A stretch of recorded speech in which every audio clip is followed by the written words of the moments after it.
-9, 8, 7, 6, 5, 4, 3, 2, 1.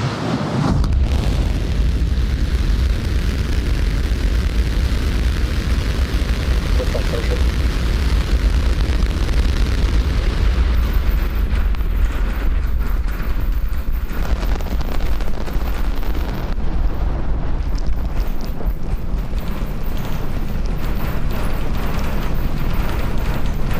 Vehicle is pitching downrange. Booster Raptor chamber pressure is nominal.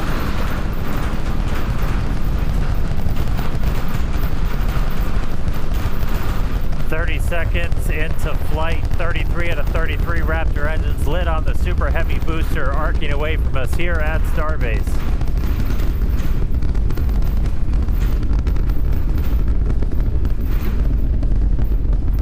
Coming up on max Q, maximum aerodynamic pressure, which again for this flight is going to be higher than it has been on any of our previous Starship flights.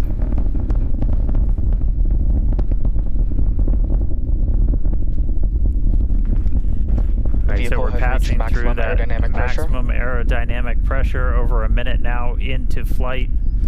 Still seeing 33 out of 33 Raptor engines lit and burning. Our next major moment's going to be coming up in just a little over a minute from now, when we're going to get to hot staging.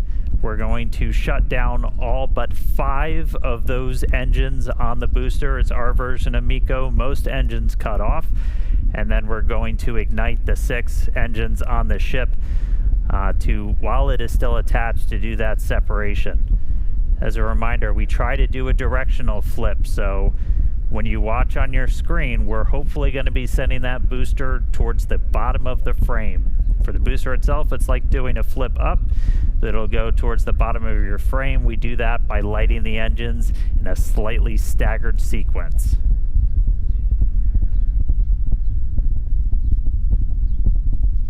Standing by for hot staging.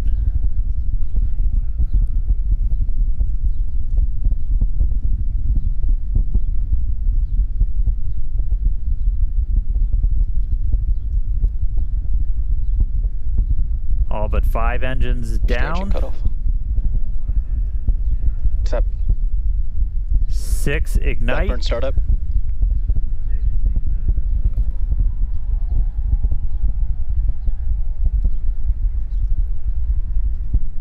And the booster now doing its boost back burn. It looks like we lit all 33 initially. Now we're down to 13. We're seeing 6 out of 6 Raptors lit on the ship.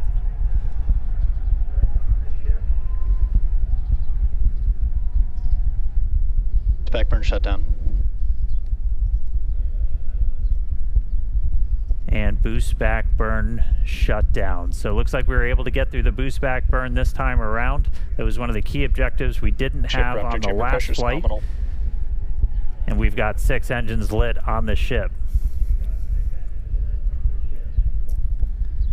All right, so that's the first of 2 burns that the booster is going to be doing to kind of send it back towards us.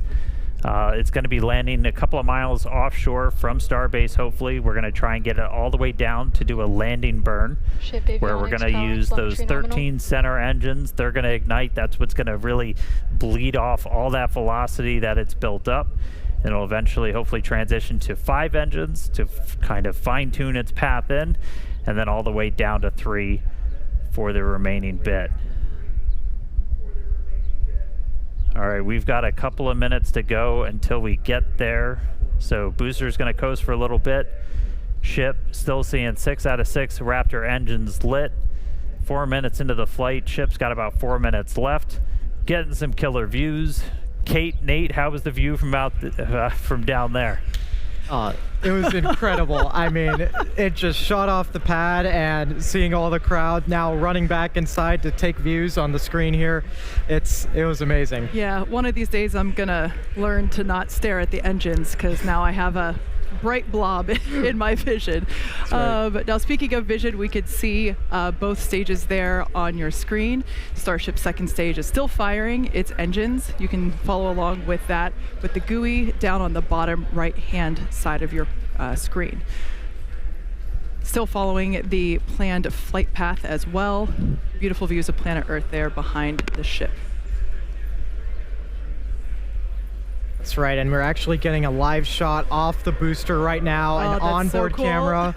You can see the plume from Starbase where it just lifted off 5 minutes Starship ago. on nominal trajectory. We are there. We are there. That is us. I kind of want to run back outside and wave. Right.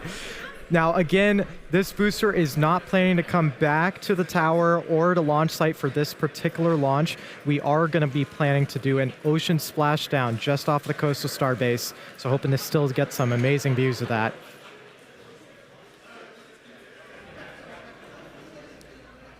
Pretty awesome to see the Raptor engines there on the left-hand side of your screen. We can actually see the plume there of those center Raptors. Those are the sea level ones, as well as the vacuum Raptors are the three on the larger ones on the outer radius.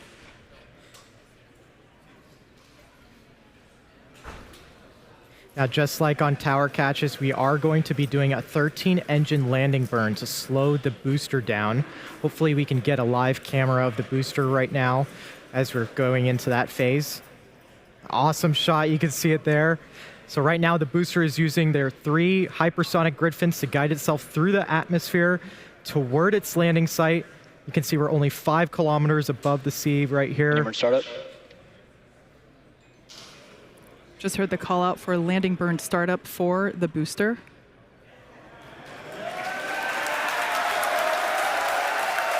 I have a feeling the crowd's about to go wild here.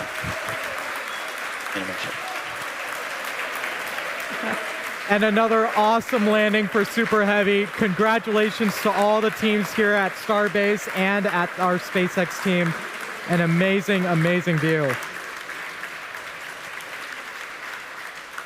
Everything continues to go well with ship, as you can see there on your screen.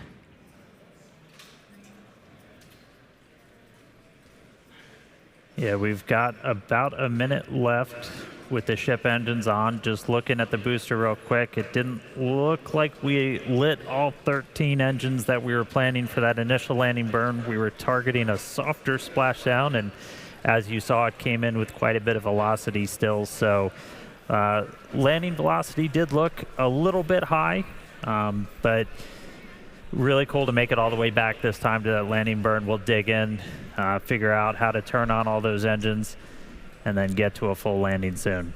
But all eyes on ship. We are just a little ways away from getting those engines turned off. We expect it to burn about 8 minutes and change in, so hopefully just about 15 minutes to go. Sounds like we just got the sonic boom Yeah, here we sure at did. Starbase That was awesome. from the booster splashdown. And engine shutdown.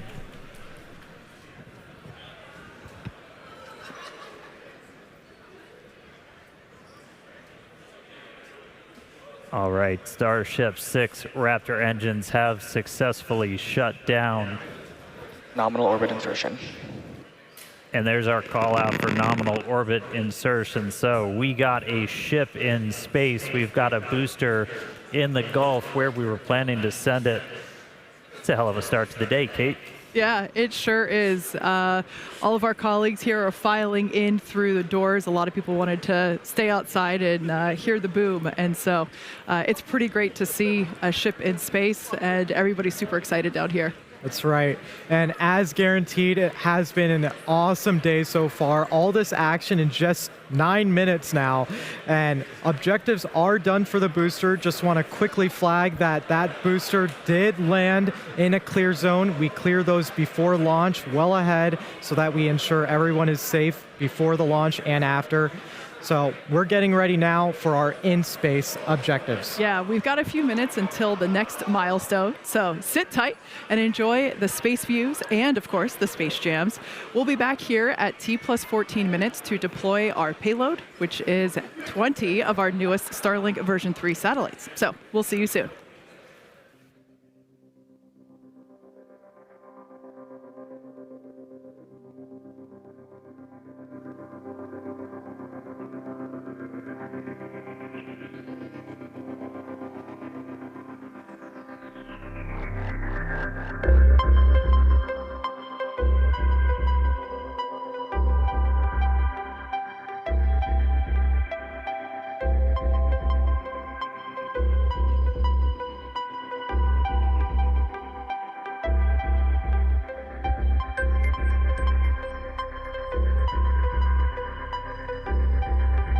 Ship FTS is saved.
Welcome back. If you're just joining us, we're getting ready to deploy 20 Starlink version 3 satellites.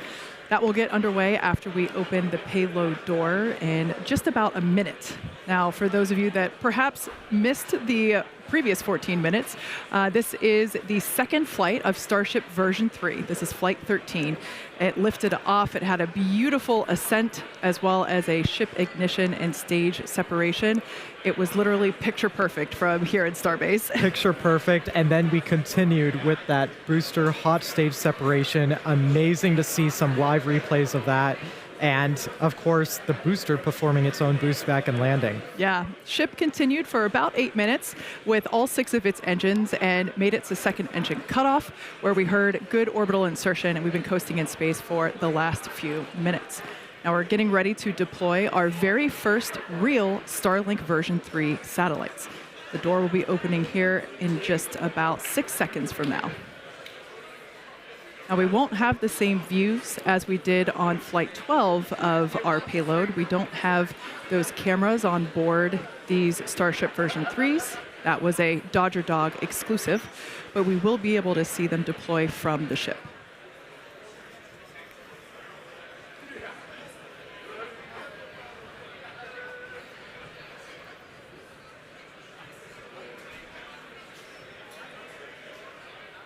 As Kate said, we should see the door open up really soon if we haven't quite gotten it open already. We've got 20 of these Starlink V3 satellites. Looks like the PEZ door is open. And so, yeah, this is the first time we've got Starlink V3 satellites getting ready to go into space. And I mean, these things are really just kind of crazy upgrades that they're going to bring to the network, where you start talking about just symmetric gigabit speeds through the Starlink network pretty much anywhere on the planet that this is going to unlock. So really exciting. These satellites are only going to be in space for about 20 minutes.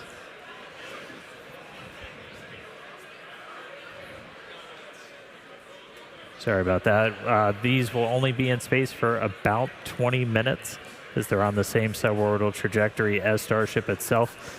This is essentially just giving us a chance to try and run as many tests as possible, deploy the solar arrays, antennas, whatever we can on these vehicles.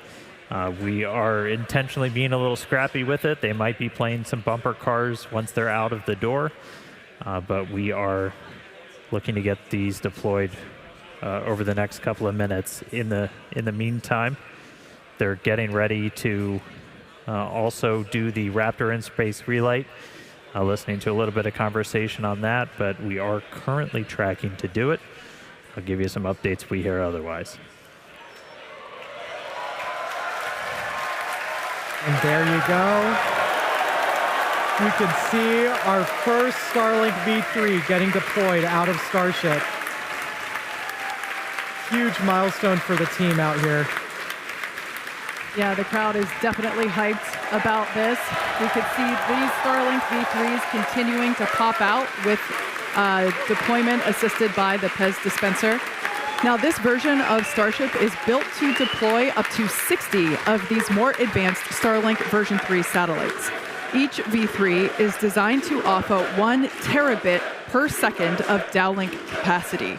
Now, let's put that into Falcon 9 terms real quick. A Starship launch with V3 satellites will launch 20 times the capacity into the constellation as a single launch of V2 satellites on Falcon 9. Just incredible.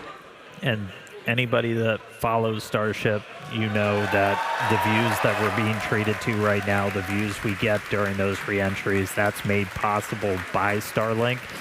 It's given us just this unprecedented look into Starship as it's flying through space, hurtling through the atmosphere. It's powering the dozens of cameras we have on board. It's giving us real-time data on every system that's telemetered on board that vehicle in real time. We use the exact same constellation to power all of our cameras that we have out in the field here in the Indian Ocean. So really powerful technology for just connecting you no matter where the heck you are on the planet, off the planet. So thank you, Starlink, for letting me watch this stuff as we fly through space. It's pretty awesome. We get about 240 megabits per second of data rate off Starship, which everybody in the spaceflight community knows that's pretty insane when you're usually dealing with single digits on some of the older systems. So gives you a lot of insight, gives you a lot of ability to just rapidly iterate, know what the heck happened when things go wrong. But looks like we're seeing some more satellites get out the door. We do have cameras on some of them. The last couple that are going to go out are going to try and do the heat shield imaging that we attempted last flight. We don't have that camera view that we got on Flight 12 where you kind of see the satellite leaving Starship. Those aren't on the V3 satellites, but we are going to, on the last couple that go out, have some pretty narrow field view cameras that are going to be looking back at Starship, turn on some flashlights.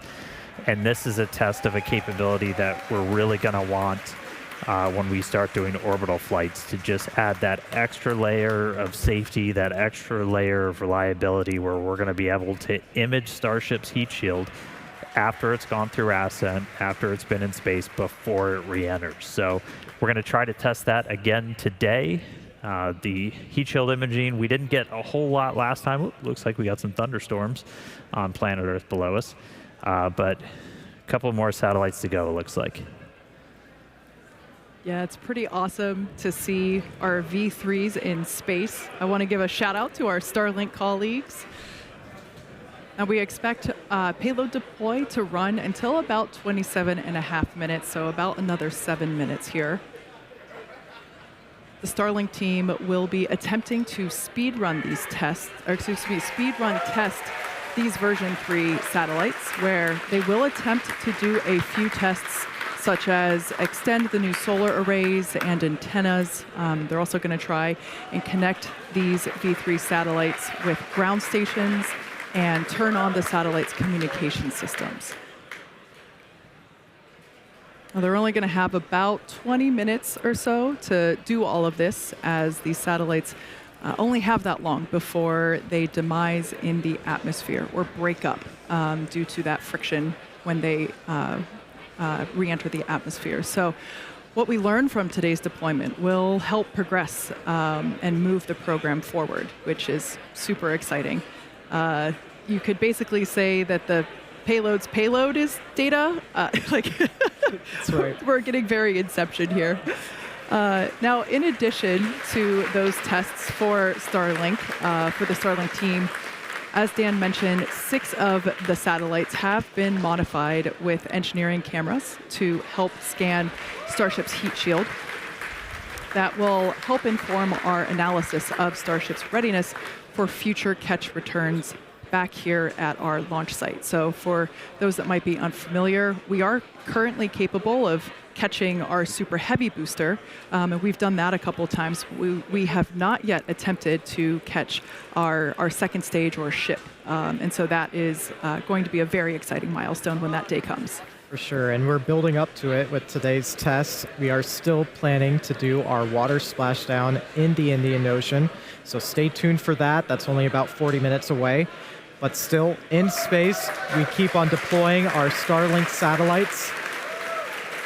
Again, these are our V3 version of our Starlink satellites, a whole host of added capabilities to our version 2 that's currently in orbit.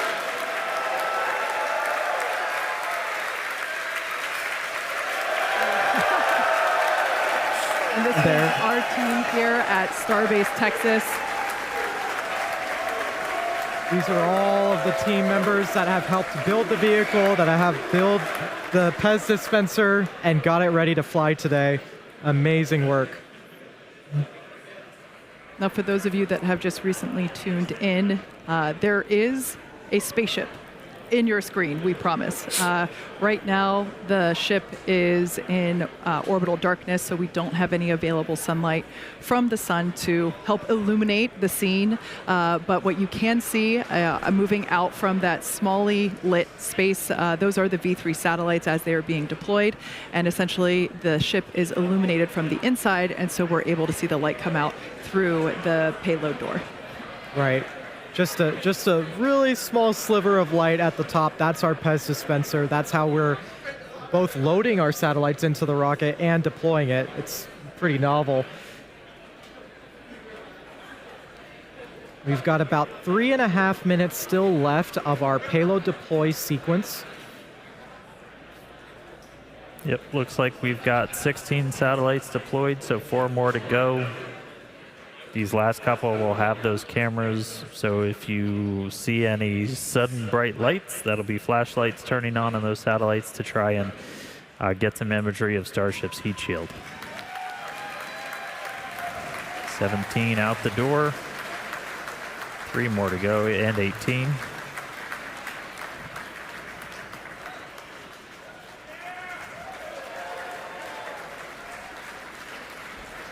All right, and while we wait for these last 2, we did confirm we are still go for our Raptor relight demonstration a little bit later in the flight today, so we will be looking to relight one of those Raptor engines on ship. And that'll be our next major milestone after we get through these final 2 satellites.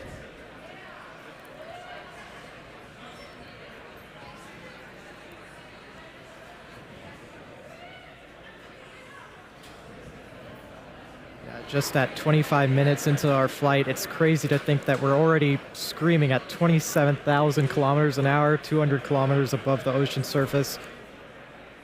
Amazing. Yeah.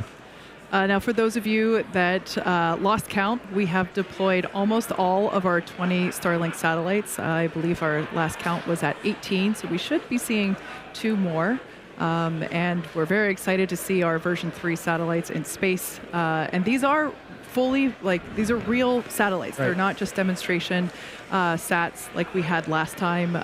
These are going to basically have a 20-minute lifespan where our Starlink engineering team will attempt to perform a number of tests and really speed run those tests during that time. Right. And in terms of satellite lifespans, 20 minutes is it's the shortest you could possibly get, but hopefully in that 20-minute time frame we can really try and ink out as many tests as we can.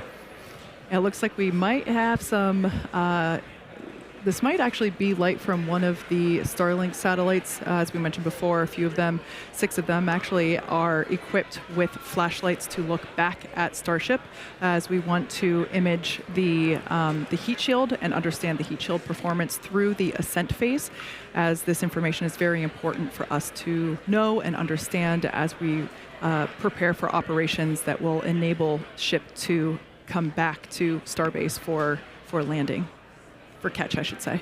Right. And we are about 40 seconds away from that planned payload deployment sequence being complete. Yep, looks like we've just got those last 2 to go. These ones might be coming out. Oops, they're starting to see motion.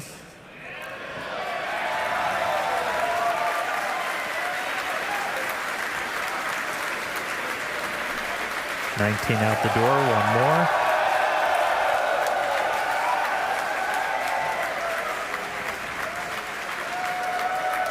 It looks like we got a crowd at our Hawthorne, California location.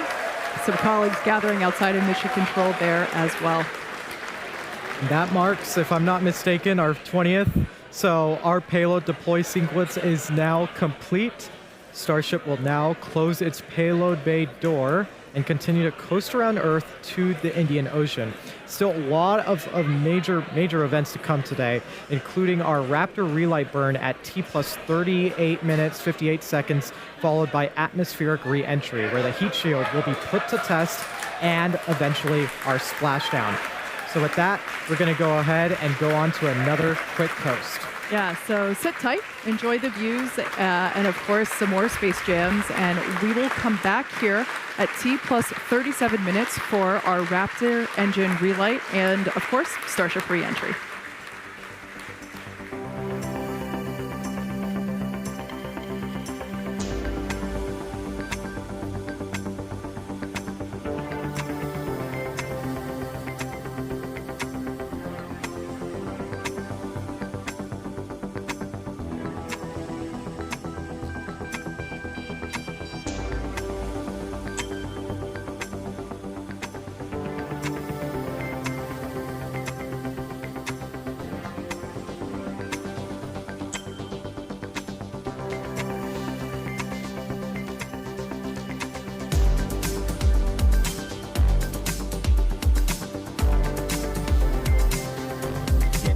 Checkouts.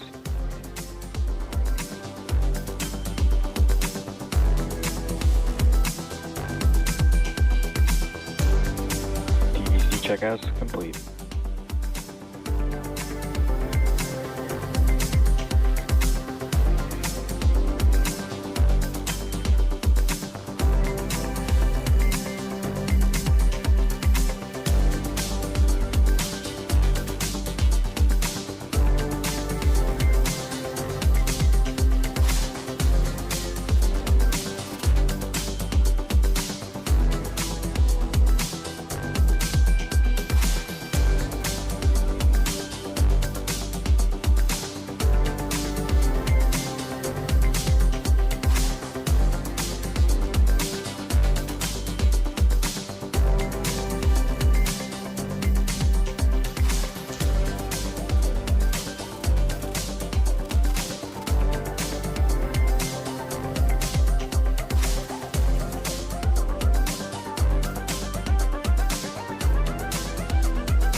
Welcome back once again to the Flight 13 webcast.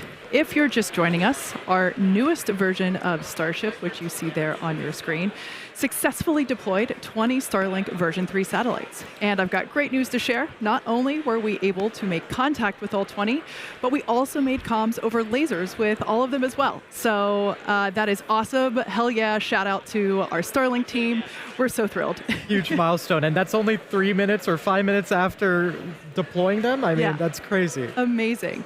And right now, we are expecting a relight of a single Raptor engine, and that's going to be coming up in just over a minute and a half from now. That's right. We are going to be lighting one of our sea-level Raptor engines, and this is essentially just a demonstration that you can relight an engine after it's already done its ascent burn. And this is going to be really important when we do maneuvers for orbital missions, whether we're relighting to go into orbit, or if you're already in orbit and you're getting ready to do a deorbit burn. We did hear our Raptor team is go for the engine relight, so not going to be skipping it on this one. So we should see that coming up in just about 45 seconds from now. Again, this is not a deorbit burn for this ship. We are on a suborbital trajectory, so this Starship is coming back over the Indian Ocean no matter what. But this is going to be a pretty critical test for what we'll eventually need to do when we do orbital missions. When you got to relight those engines, do a burn to get yourself out of orbit. One thing that is unique on this one is we're going to be lighting it for a little bit longer of a time. We're expecting this burn to be up to about 14 seconds. We've only done about 3 seconds previously. And so that should be coming up within the next couple of seconds. Let's stand by. Relight demo startup.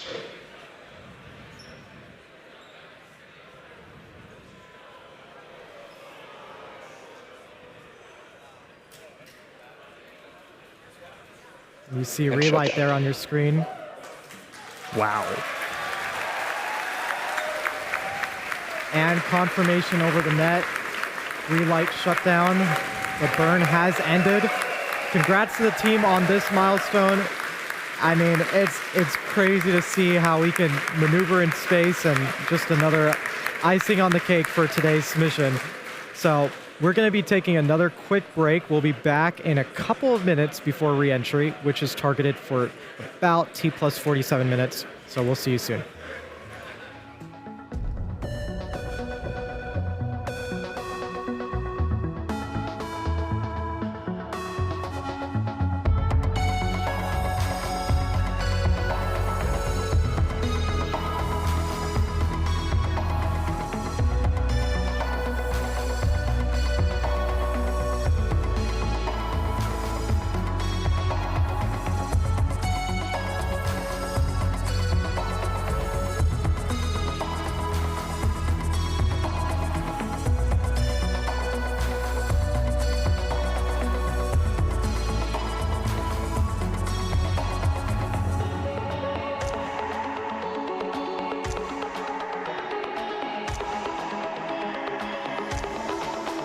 Vehicle and entry prep.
Starship is starting entry. Good attitude for entry.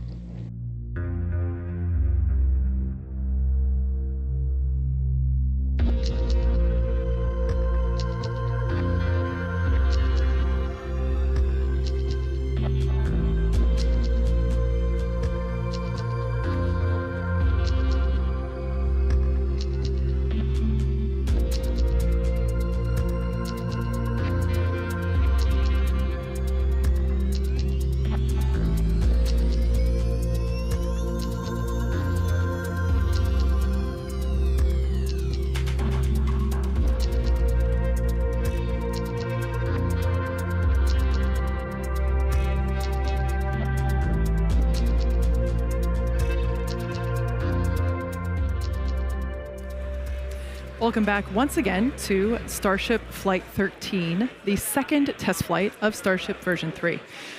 As you can see by these pretty cool views on your screen, the ship is currently re-entering the Earth's atmosphere. Now, we probably have some first-time viewers tuning in today, so let's talk about this phase. Right, so re-entry, it's a critical phase of flight, and we need information on how the ship's systems perform. So re-entry, you can see that speed in the bottom left-hand corner of your screen. We have to scrub all of that speed down so that way we can safely land. It's a lot of energy to be able to scrub down, and it's all the energy that we just used to launch the rocket as well. So Starlink will also help us gather as much data as possible, which is really the main reason why we do these flight tests, is to see how the ship performs in space and evaluate how it works. Starlink provides us with one more path to collect data to help us rapidly iterate Starship's design. Yeah, exactly. And if the ship manages to, again, make it all the way through re-entry, we'll collect valuable data on the spacecraft flying through the Earth's atmosphere, and it's doing so at hypersonic speeds, or more than 5 times the speed of sound. Re-entry is typically a portion of flight where we don't have communications with spacecraft because it's re-entering at or around orbital velocity, which is roughly 8 kilometers per second or about 5 miles per second. So at those speeds, the spacecraft is moving through the atmosphere so fast that it creates a plasma field around the vehicle. That blanket of plasma distorts communication frequencies, so it's not uncommon to experience brief blackouts in communication. Starship is designed to land on Mars where there are no runways or other humans to help out, which is exactly why we're testing this landing procedure that we're doing today. And we're doing these propulsive landings instead of more traditional means like parachutes, because propulsive landing... control of the vehicle. You heard that call out, flaps do have control of the vehicle. You can actually see one view, your screen moving around. That's actually a camera affixed to the flap. So as I was saying, we're testing these, doing these landings instead of more traditional means, so that way propulsive landing, we can enable more rapid reusability. Yeah. Now, we did just hear that call out. We should continue to hear some call outs as the ship makes its way back to Earth. Now, when we hear something called entry max heating, as well as entry max Q, that means that the ship has made it through the maximum heating and aerodynamic loads that it experiences as it returns. So, safe to say that if it makes it through those specific points, we're doing pretty well. That's right. So we'll continue to hear multiple call-outs as we go through this phase. One of those call-outs will be that the ship is transonic. We'll also hear another one when it's subsonic. Transonic will be referring to the period of flight where velocities of airflow surrounding and flowing past the vehicle are concurrently below, at, and above the speed of sound, so somewhere in the range of Mach 0.8 to 1.2. For reference, commercial jets have a range of cruising speeds, but most fly at roughly Mach 0.74, 0.85. Just for reference, that's between 480 miles per hour to 575 miles per hour, or 770 to 930 kilometers an hour. And subsonic, another call out that you'll hear later on in the stream, subsonic will refer to speeds that are much less than the speed of sound. So at this point in flight, the ship's velocity will be slowing down drastically. So with re-entry well underway, we'll take another break. and return just before the ship's landing burn, targeted for T plus 1 hour and 5 minutes.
Starship is leaving the peak heating phase of entry. External temperatures are coming down.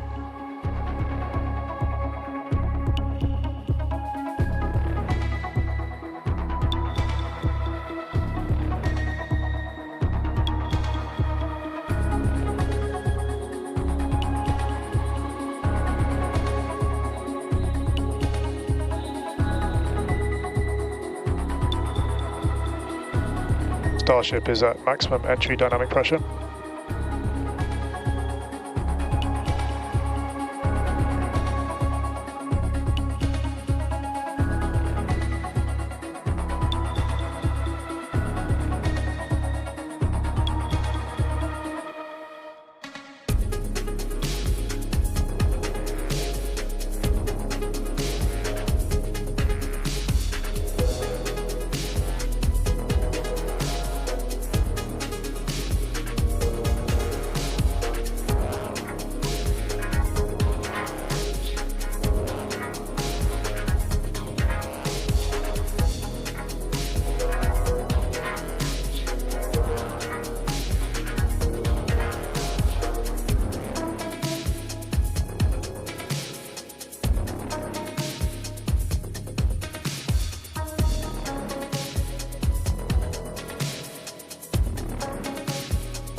Starship is executing the swoosh maneuver.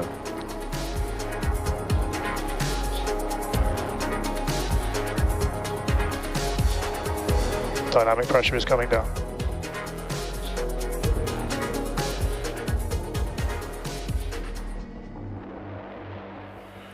Welcome back one last time to Starship Flight 13, the second flight of Starship version 3. As you can see on your screen with crisp views from Starlink, the ship is currently re-entering the Earth's atmosphere over the Indian Ocean. And really for the last several minutes, we had some amazing Technicolor views. It really looked like it was made out of starlight.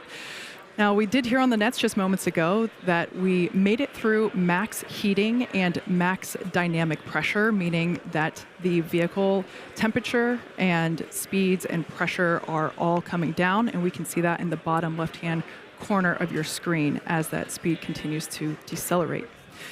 We're coming up to the ship landing burn. One of pretty much everybody's favorite part of Starship test flight days, and that's going to be coming up here in just about a minute or so. Yeah, just about a minute away. We're going to try and light all 3 Raptor sea level engines for this burn. We'll light 3, do the flip. We'll eventually go down to 2 as we get close down to the water, down mode to a final 1 engine before we hopefully execute a nice soft splashdown. We'll see if we've got our buoys and drones in range with the recovery team. They're going to be standing by to try and get some additional views of Starship's heat shield, which from kind of our initial looks, it did pretty well on the flight uphill, but we'll continue to dig through all the visual data as we get it. We didn't do any real stress tests or anything on this flight. We did do, you heard our landing large flight controller call out. We were doing the swoosh maneuver. This is kind of the final maneuver that we plan to have starships returning to Starbase do, that will essentially hook them out over the Gulf before coming in and over Tower 2. But about 10 seconds away, look for 3 Raptors, the 3 in the middle, to light up, do a flip. Let's see if we can get this thing in the water.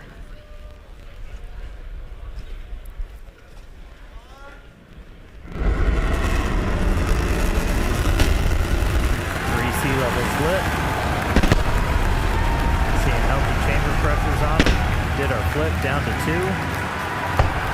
Starship descending into the Indian Ocean, down to 1. And we're in the water. And it's a soft splashdown in the water.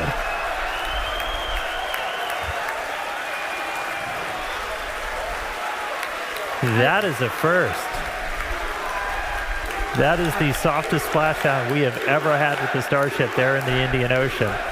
It's bound to be an exciting day for our recovery team. I mean, that huge milestone to even get to soft splashdown, much less have the vehicle stay afloat. Yeah, I will. the teams are super